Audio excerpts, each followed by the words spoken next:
Thank you for joining me on this Goodreads Advertising 101 webinar, the first webinar in the webinar author series. Before we jump into the contents of the webinar, I wanted you to ask yourself what you hope to take out of the webinar by asking yourself this very simple question, which is, what are your main pain points when it comes to advertising on Goodreads? Think about that question, maybe write it down somewhere, and then we will revisit that question later at the end of the webinar. But first, I want to talk a little bit about who I am. My name is Omar Jang, and I am, first of all, a father. I'm married, and I have three kids, three boys. And I got into writing very young, actually. I started writing short stories and small poems, short poems and short stories, mostly to cope with the unexpected passing of my father when I was 11 years old. And I started writing to kind of cope and as a mechanism to put my feelings out in a creative manner. And it kind of just grew on me, and over the years I used it as a way to continue to remain creative and express my thoughts. And I ended up entering actually a competition. I entered a poetry competition and ended up winning a prize out of it, which really got me inspired. And I continued to write, and I am now self-published. I have two books out. One is a poetry book, and I also have an actually children's book that was published in 2013, and I'm working on two more books that will come out sometime this year. I have a passion for teaching and speaking, public speaking, which actually led me to create a motivational podcast that was started actually very recently this year. And finally, I am a techie. Basically, I have a background in IT, which allowed me to build websites did that for a living for a while. So I have currently several websites that I run. Some I shut down, some I continue to maintain. So I have a very mixed background when it comes to writing and technology.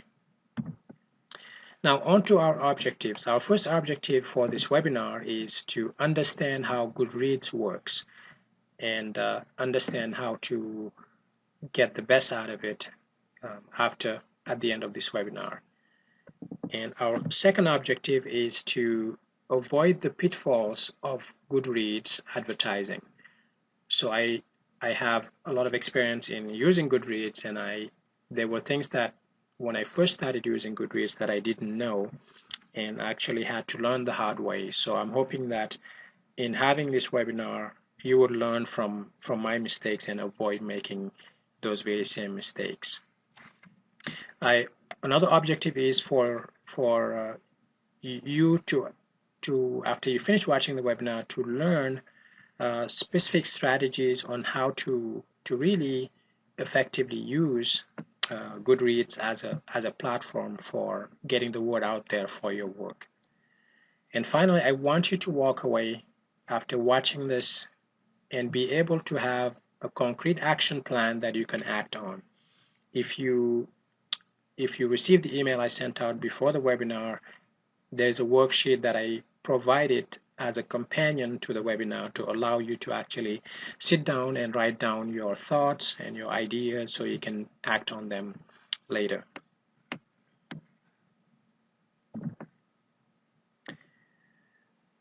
Now, before we jump into the meat of the webinar, one thing you should consider is you should ask yourself, what kind of author are you, to get you in the right mindset for whether this is for you or whether you're just interested in being an author for the sake of the satisfaction to be called an author. So there's two paths there. There's a path that leads you towards potentially doing this as a full-time career and making a living out of it, and then there's the other path that's more of the hobby path, which is, you produce books but you don't have any high expectations in terms of whether or not these books are bought. So decide which one of those you are. If you want to do this for a living, then the mindset should be that of an entrepreneur, and see what you're doing as a business that can potentially be scaled to do this on a full-time basis. We're going to talk next about why one should actually be using Goodreads. Why not other platforms? Well, it's quite simple, really. Goodreads is one of the fastest growing platforms out there, and we're going to look at the numbers here. I will show you the stats here. This is recent rankings for Goodreads.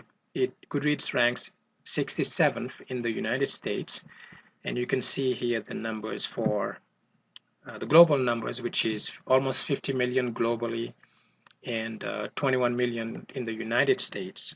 If you look at the number of visits for Goodreads, you can see that Goodreads gets 36 and change million visits, and this is per month, and it gets almost 145 million page views per month. So those numbers are really staggering. And if you take a closer look here at the details of the demographics, you will see that Goodreads is used by both men and women, obviously, but there's a dominant presence of women, particularly on Goodreads. So you can see how it surpasses, if you look here, it surpasses women on the site, surpass the number of men on the site.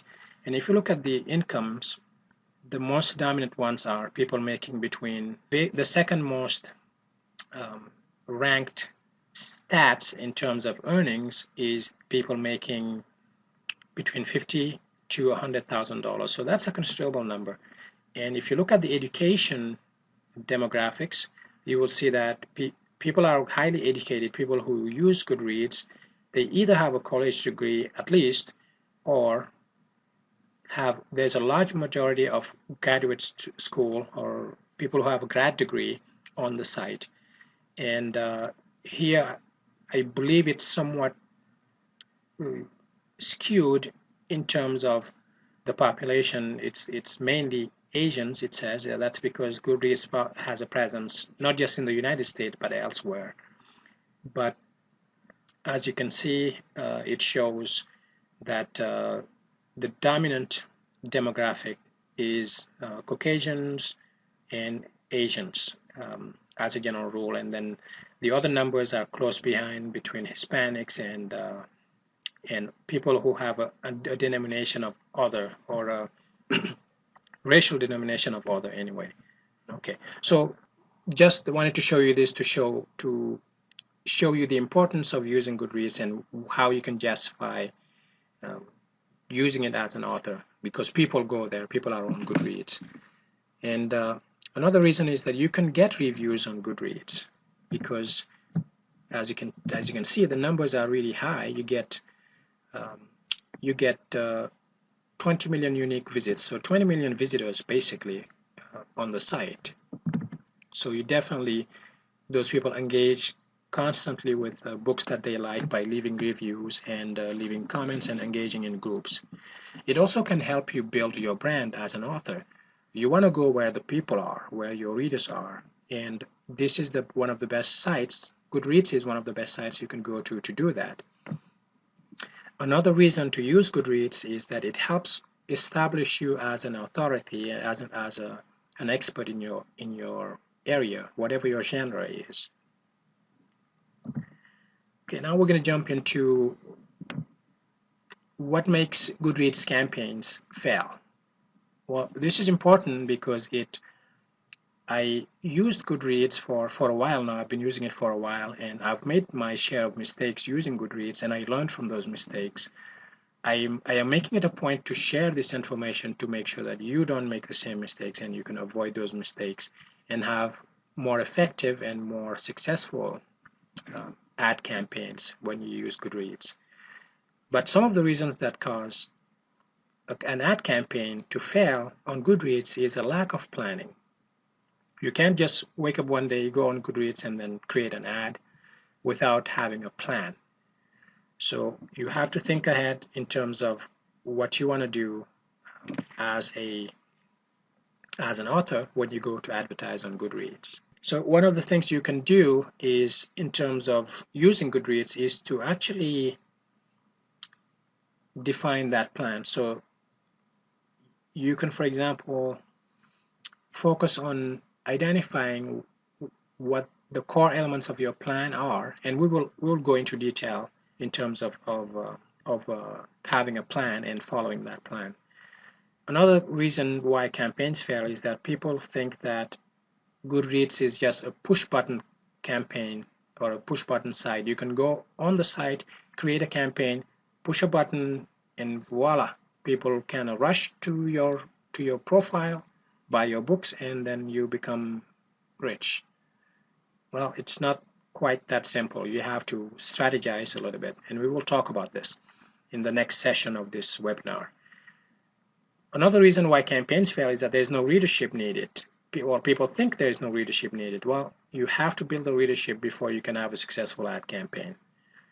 Another reason is impatience. People want things to happen instantly when they create an ad or when they create their presence on Goodreads for the first time. It does take time to build that readership, and you have to understand that that is a factor that will come into play in terms of your success on the site.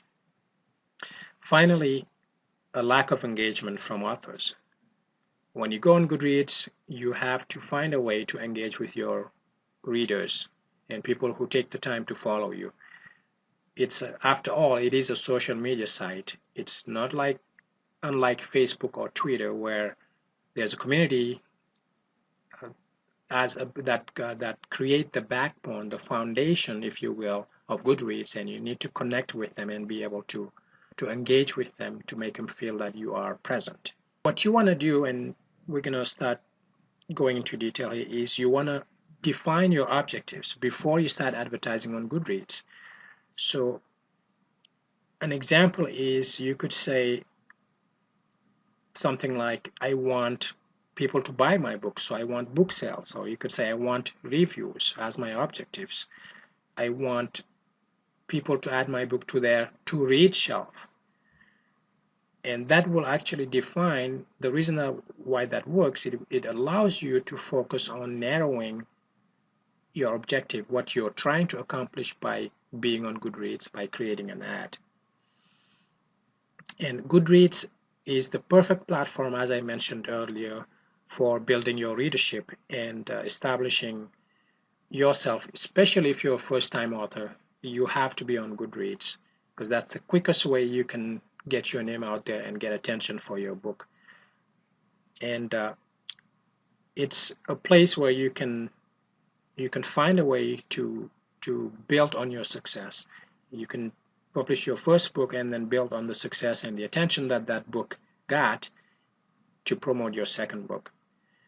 A big mistake that authors make, first-time authors on Goodreads, is that they stop if they don't see any sales. So if they don't see any sales, they stop and just say that Goodreads doesn't work. Well, how long have you had the ad on Goodreads? What have you done with the ad? And so on and so forth. So sales generally will come later, once you have built a large enough following that can then turn into buyers later on. So it doesn't happen. You have to follow that process of building a readership first. The beautiful thing about Goodreads is that readers that connect with you come with a certain assumption, if you will, where they most likely buy books on Amazon, and they also buy books from Barnes and Noble, because Goodreads allows them to connect to buy books through links, through different ads, by connecting directly to Barnes and Noble, Amazon, and other similar sites. Think of Goodreads as a place where you can actually sow your seeds and then harvest them later. So sow your seeds, make the connection, build your readership, harvest later, then you can actually promote your book or books to that audience. Most books on Goodreads that have reached, actually not just on Goodreads, but most books in general that have reached the bestseller list did so because they didn't start selling books after the launch. They generally sold their books to a pre-existing audience, readership if you will, prior to the book going live, so a pre-launch. And then the week of the launch, they have this large followership that they can actually launch the book to, which then in turn turns into sales, which gets you on the bestseller list. So you have to start building that audience, that readership, way ahead of time before you actually can see those sales. And I think there's a misconception that you write the book, you publish it, and then you sell it, then people start buying it. No, it's actually the opposite. While you're writing the book, while you have the conception of the book, you start advertising it so you can build a followership and have people to actually sell the book to when the book does come out. We're going to move on to the next bullet point, which is you need to define your target audience. So define your target audience by zooming into what your book is about. Don't advertise your book to the audience you think will buy your book. That's a mistake. Instead, define your audience first. Find similar books to yours and do some research and follow those authors to see what books they have on Goodreads and what they're doing with their own book campaigns to kind of give you an insight. And model your process based on theirs, but make yours unique, make yours stand out, make your campaigns different. And one way you want to identify your audience is you think about who the perfect reader is for you. Is it children between the ages of 7 and 13? Is it young adults? Is it people who read romance novels or historical fiction novels? So you have to define that before you put any ad on Goodreads, because otherwise you'll just be shooting in the dark.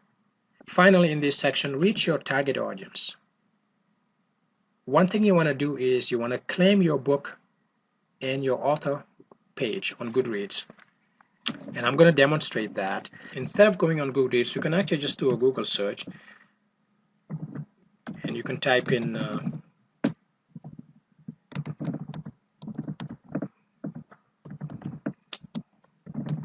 just type in Goodreads author page, open the link, which is goodreads.com/author. So you would register, sign up. I already have an account, so I'm not going to sign up for it. But once you have an account created, then you would get, so you would get a page like this, similar to this one. Okay, and then you want to edit your profile. So generally, if you click on the drop down here, go to edit profile, and then you can enter your information here. So enter your name. So enter all this information and make sure you fill all of it out to make sure that your profile is complete. And then save your profile.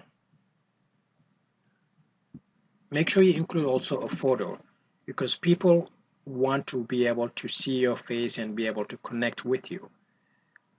If you put up a picture of something that's not you, like a flower or your book, it's not generally something I would recommend, because people can't see your face. People like to understand their authors. People want to be able to know who they're talking to and whose book they are buying.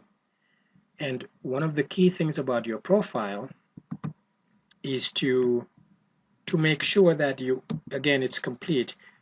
You can enter links on your profile. Make sure you enter a link so people can actually click on the link on your profile and see that you have a website and that you have a web presence, and take advantage of that. So if I show you a page on my profile here, and I'll sign out to be able to do that successfully, this is what the reader sees. So it is extremely important that you fill out your author profile entirely. So there's a good photo of me, it shows my face. Don't pick a photo that shows you on vacation at the Grand Canyon. It's just not very professional as an author. Have a good photo of showing your face so people can recognize you. And if you can, use the same photo across your social media platforms. I use the same photo on my Twitter account, on my Facebook account, on my LinkedIn account. The reason I do that is to actually make it so people recognize me, and it's part of my brand that I use the same consistent photo. And a lot of other authors, professional authors, and that happen to be also bloggers, such as myself, do this to reinforce their brand. And also, like I said, fill out all your as much information as you can. And as you can see, I have my Facebook page here, I have my Pinterest page, Twitter, LinkedIn, and even YouTube. So the reason I do this is some people like to go to YouTube and watch authors or videos. Some people like to go on Facebook, Pinterest, and so on. So don't risk it. Just do it all. To create a good ad campaign, you need to make sure you create an ad that has a strong ad copy. Copy just refers to the description that is inside of your ad. It's a jargon for that, marketing jargon. So what you want to do is make sure you have a strong ad copy that will actually attract the attention of the reader. So the way to do that, and I will demonstrate that, we're going to create an ad copy.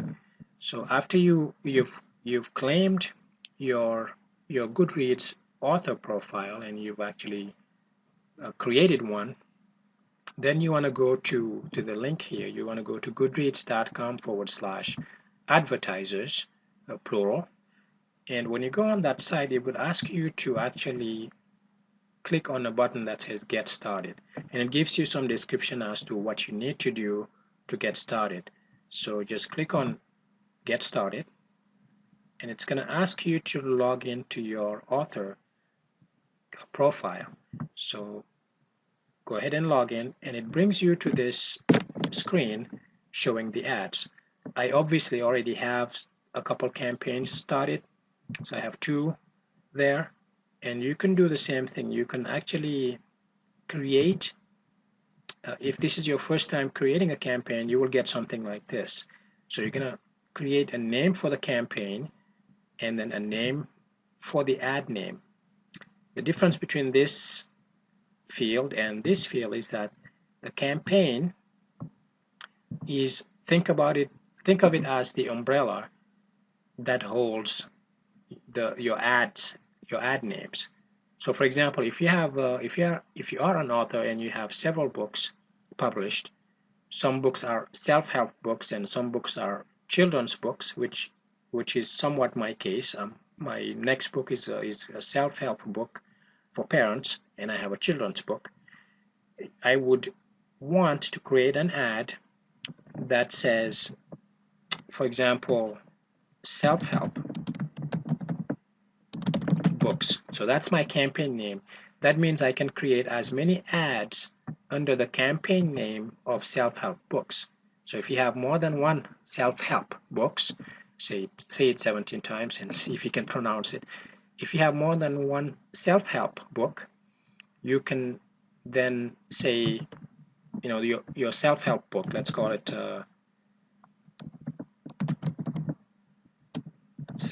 self-help book 1, and then you'd create the ad. Then if you come back another time and you want to create an ad for your self-help book number 2, you just change this, create a new ad, and then change this to 2. So, but both of them will fall under the self-help books campaign. So hopefully that makes sense. Now, this is assuming that your book is already published somewhere. So what you would do is enter your book's ISBN number, So let's assume that your book is on Amazon, for example. You come to Amazon, and this is my children's book, and you would grab the ISBN, this one, copy it, go back to your author profile, and enter that number here, and delete the extra space there in front of the number. And if I click load, it's gonna search the internet and actually the database in Goodreads first, and then it immediately knows to pull the image for my book. And then you would enter the information for the ad copy, which is the ad description. And I mentioned to write a strong copy is to write something that captures the reader's attention. And you can certainly do the same for the ad title. So you would enter, don't just copy and paste. Don't go to your book and copy and paste your book blurb here, because number one, it's going to be too long, because Goodreads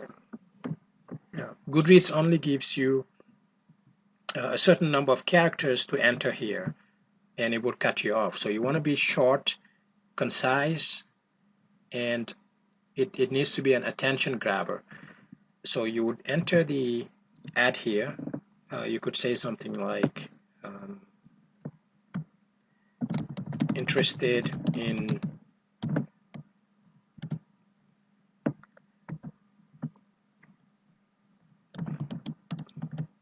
a fun read for your children.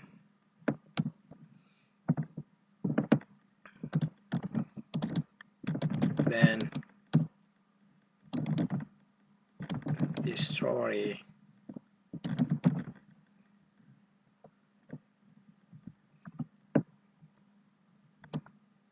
will amaze you. So see how it says I have 65 characters left. So it doesn't give you much to write, and you can actually drag this down to get more space, but it doesn't give you more character, it just gives you more space to work with. So you need to be very concise and very clear, which means that you can't wing this. You got to make sure you plan it and put some thought into your ad copy, again, your ad description. And so we'll finish the ad copy here. An amazing, and this is not the best ad copy because I'm making it up right now, amazing adventure awaits.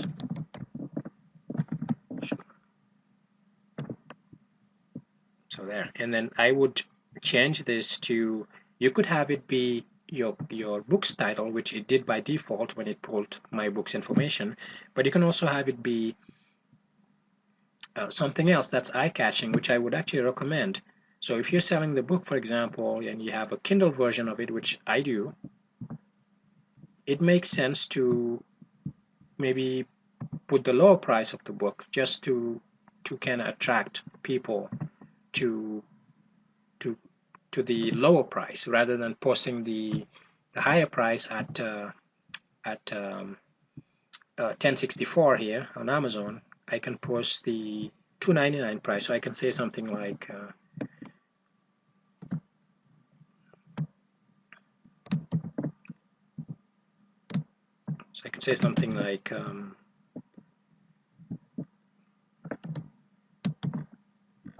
imaginative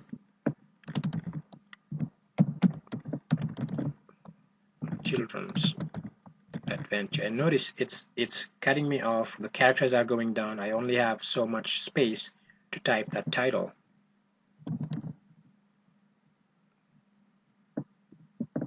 So, and I'll actually cut this. I'll get rid of the imaginative. I'll say children's, because I'm running out of space. Adventure. So you have to refine it and find the right wording for you. On Kindle, for example, if I'm targeting Kindle users. And now I would enter the price, and I have 6 characters left. So see, I have 3 characters left, so it doesn't give you much room. And you can save this You also have the opportunity to change this. Instead of having it go to Goodreads, this is the display URL. It's the display website link. For those who don't know what URL stands for, it stands for Universal Resource Locator, if I remember that well. And it's just the website that it will display on the ad. And you can actually see an example of the ad down here. As I was typing, it was showing me a preview of my ad. And see the link here, the display link or display URL, goodreads.com. That's right here. If you want to change it, you would click on edit, and now I have the option to change it. You could direct this link to your own website. You could direct this link to your own website if you have a stores page or a page on your website, on your blog, that people can go to buy your books.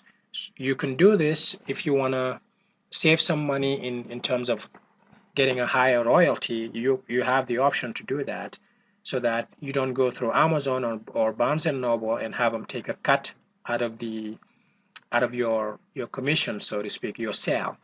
So, but if you would rather have them go to Amazon, you would just copy your books link here. Mine would be this one. So anything after that DP and that number, right up to the slash, forward slash. So I would copy it, switch back to Amazon here, to Goodreads rather, and paste the link. Now if someone, but now this is the display URL, which is different from the destination URL. I would actually put it here. This is the difference between the destination URL and the display URL. This is what users see, which generally you could just leave it at Amazon.com. If you want them to go on Amazon, notice that it changed right away down here. Okay, so whatever you change this link to, it will display here. But this is not the link they click on. This is the link they click on. And this link is what's behind the title that the reader will see. So if you enter the title, the destination URL here, which is where the user goes to when they click on this title here, Children's Adventure on Kindle, $2.99. So I would paste the link that I just copied from Amazon here. As you see here, I got this link and I'm pasting it right here. And now I double check my ad, and actually since I chose a children's book, I'll just change this, because if I submit it, it will go for approval to Goodreads staff to review and approve it. So if I hit save, it takes me to the next step. And here this is important because this is where you target your audience. And I mentioned earlier about targeting, so you want to select specific users. So the reason you do this is you don't want everyone to buy your book. Goodreads has people from various ages, and they also have kids that pretend to be older than they are. So you have potentially 10-year-olds on Goodreads that pretend to be older. I know this because people do this. Anyway, so you want to rule out those who are younger readers. If you want, you could do that. You could select 18 plus, and then you could say for gender, you could say both male and female, or you could just say male, or you could just say female. Okay, so that's up to you. If you have a certain book that you believe, after you identify your audience, you think that it will be best suited for women and that they will be the ones buying the book, by any means do that, because your goal here is to get a specific targeted following as a result of this ad. So you could do that, but in my case, I'll just leave it at both. And for the country, Goodreads gives you a lot of options. And if you remember when I showed you earlier the ranking, Goodreads rankings globally, because it's available on all these countries. So this is an English book, so I would tend to target English-speaking countries.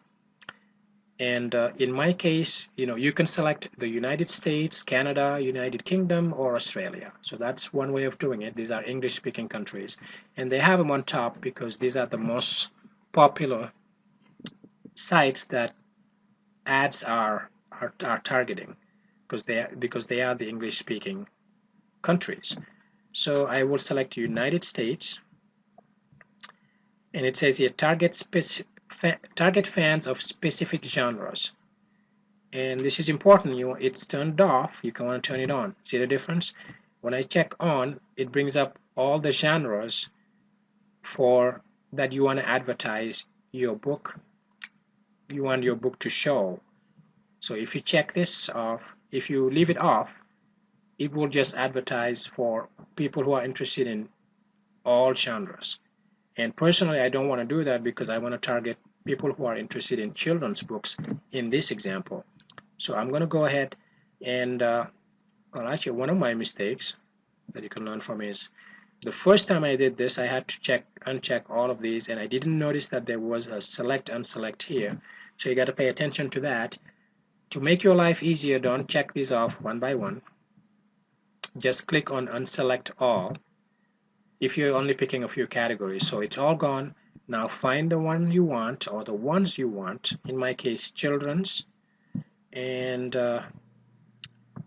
ebooks, which is crucial because I want ebook fans to see this ad. So children's and ebooks, and you can see they have dozens of categories you can select from. Okay, young adult, war, women's fiction, sports, and so on. Okay, so I am going to select those two. I am happy with it. United States, double check quickly, and I am going to submit my ad. If I hit save, it is now saved, and here it gives me the option to select my funding, and you can run an ad. It's called a self-service ad. It's called self-service because you get to pick your price. How much do you want to spend, which Goodreads will then add that amount as a credit to your account. The way it works is it would take a certain amount of money, whether $50 or more, keep that in an account, and it would deduct the money depending on how many clicks you get. So in this case, if you select let's say $50 and you set your daily budget at $5, it means for you to show your ad, you're willing to spend this amount, and the minimum is 10 cents. So you could change this to 10 cents if you want, and set your daily budget to $5 or more, whatever you want, and it tells you roughly, and if it gives you an estimate of how many clicks you will get per day. It says 50 here, so if I change this to $10, it tells me that I can get 100 clicks. And it's giving me a warning saying that the daily budget may be too high, because if you spend $10 a day, obviously that will add up quickly to something higher. So the daily budget, you want to be careful and don't set that too high, maybe $5 or less if you want, and then set your bid to whatever you want. Anywhere from 10 cents to 50 cents generally should do the trick. But you have to experiment with that to find out what the sweet spot is for you. So when do you want the campaign to run? You could say now, which will be live right now, and then you could say later.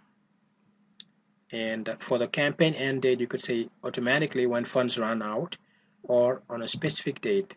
You could do specific date if you want to run the campaign for a certain amount of time, a week, a month, so it doesn't continuously run. Okay, and then save and continue to payment. And it would take you to the payment screen. I'm not going to get to the payment screen because I already have ads out there. I don't want to submit this. And then you can submit it, and your ad will be sent to Goodreads staff for approval.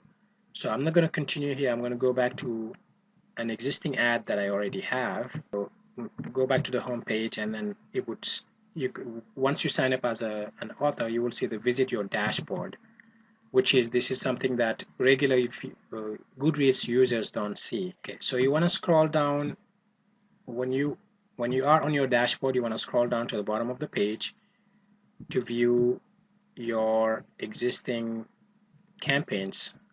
So view your campaign stats. So it shows you what books you have out there that are being advertised, and then once you submit your ad, actually I will, before I jump ahead, once you submit your ad, you will get an email. They will tell you that it takes about 2 to 3 days to approve the ad, and you will get an email in the mail that looks like this. It will say, thank you for using advertising on Goodreads, blah blah blah. Your ad has been approved and is now running. And then it would give you a link that you can click on to go see your campaigns. So I'm going to actually click on this link here to go to the approved ad, so I can show you in real life what it looks like. If you notice, if you look at the two ads, I have the cat version number 1 and then the cat version number 2. I'm going to explain why I did this, and let's go back to our screen here, our presentation. Split testing. We created the ad. Now you want to think about split testing.